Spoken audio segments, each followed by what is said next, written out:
Hey, this is Adam Torres, and I'm here to tell you that it has never been easier to start your very own podcast. At Mission Matters, our goal is to amplify stories that matter. That means we want to help you start your podcast because your story matters. We can do this in 3 different ways. 1, join our podcast school and take a free or paid course.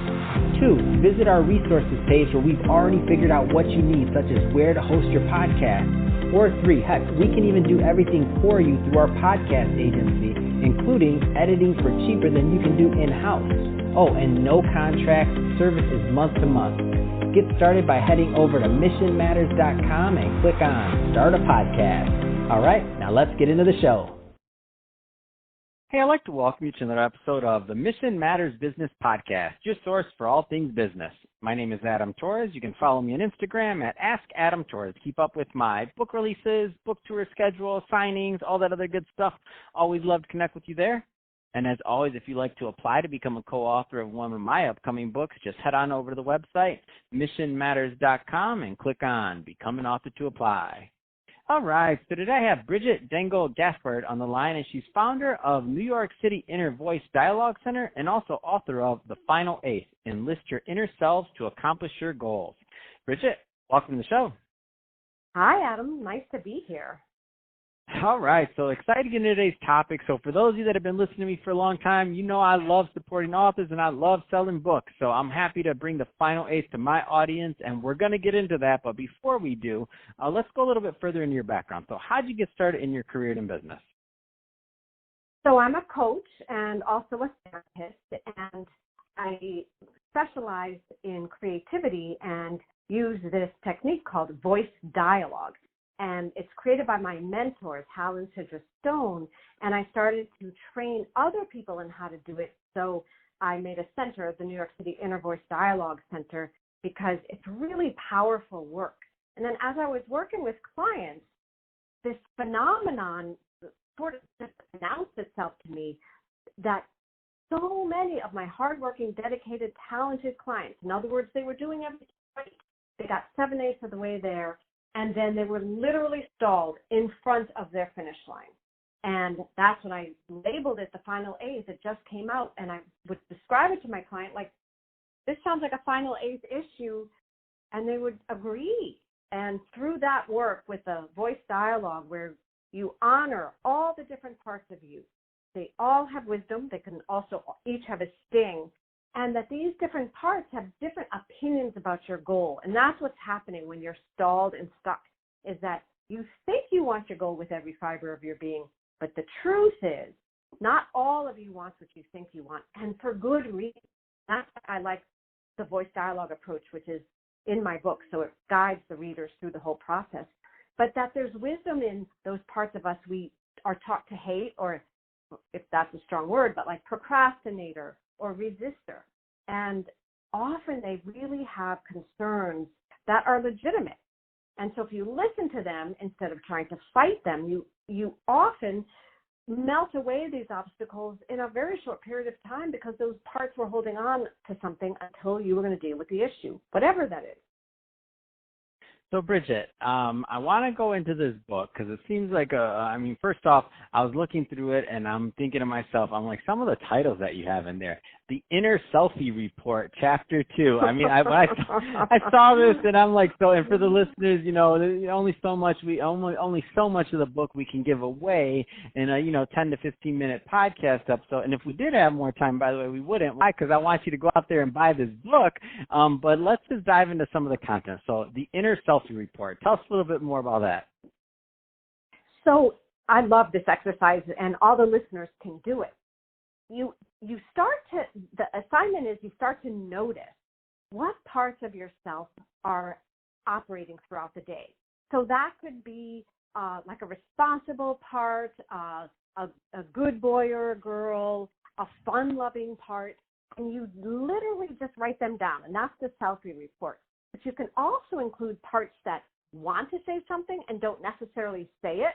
So it's not that every part has to express itself out into the world.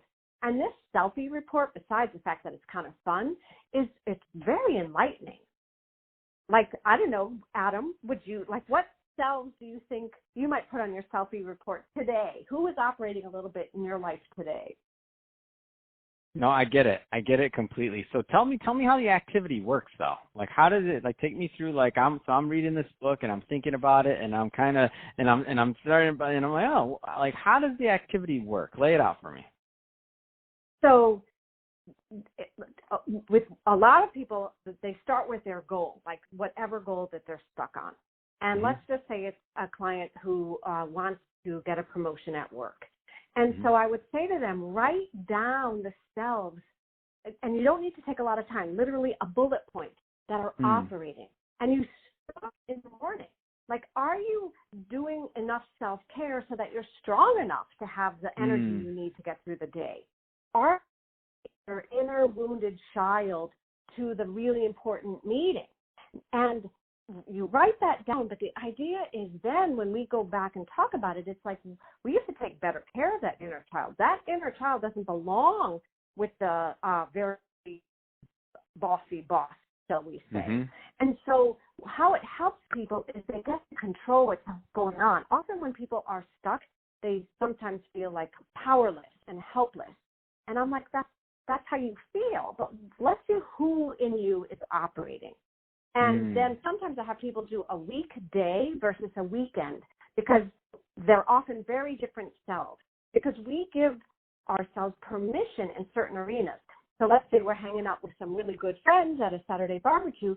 Those are going to be different parts of yourself than when you're in a tough negotiation with, say, a real estate deal. No, that's great, and I'm glad you went further into that one, because I'm like, but I want to know, like, how do I do this? But now that's great insight, and I do want to tackle one of these other ones, because this was from Impasse to Kick-Ass. Come on, Bridget, what a title! Like, I want to tell you more about this chapter. I mean, because this is and I read these and I'm quoting them because number one, I don't normally get to say Kick-Ass on my podcast, but I'm quoting the book for everybody listening. But number two, I can just see that the flavor of the way you write is in this, and like who you are as a person. So tell us a little bit, and which I think is a good thing, by the way. It's not an easy thing for writers to always transmit through their work. So tell us a little bit more about this chapter. So from Impasse to Kick-Ass. I love that. Exactly. So you're at an impasse, and you've got varying selves that are just resistant or stalled or that kind of thing, and they have wisdom, but then with dialogue, you would dialogue literally with these different parts. And then you would learn what is going on. And a lot of people don't give themselves permission to have to kick-ass selves. And they think, well, but I've got this can-do self, and those are wonderful. But sometimes you actually need like a sly, fun-loving kind of self in there. And that you get to have a bigger life in a way, so that it's like you start to own the goal instead of the goal owning you. And it's so freeing. And it's like, kick ass, literally, kick it through. You got this. I love it. No, this is awesome, Bridget. So that being said, we're about out of time for this episode. So I do want my audience to follow up with you. I want them to connect. I want them to learn more about your New York City Inner Voice Dialogue Center and also about your new book. So if somebody's listening to this and they want to connect and learn more, what's the best way for them to do that?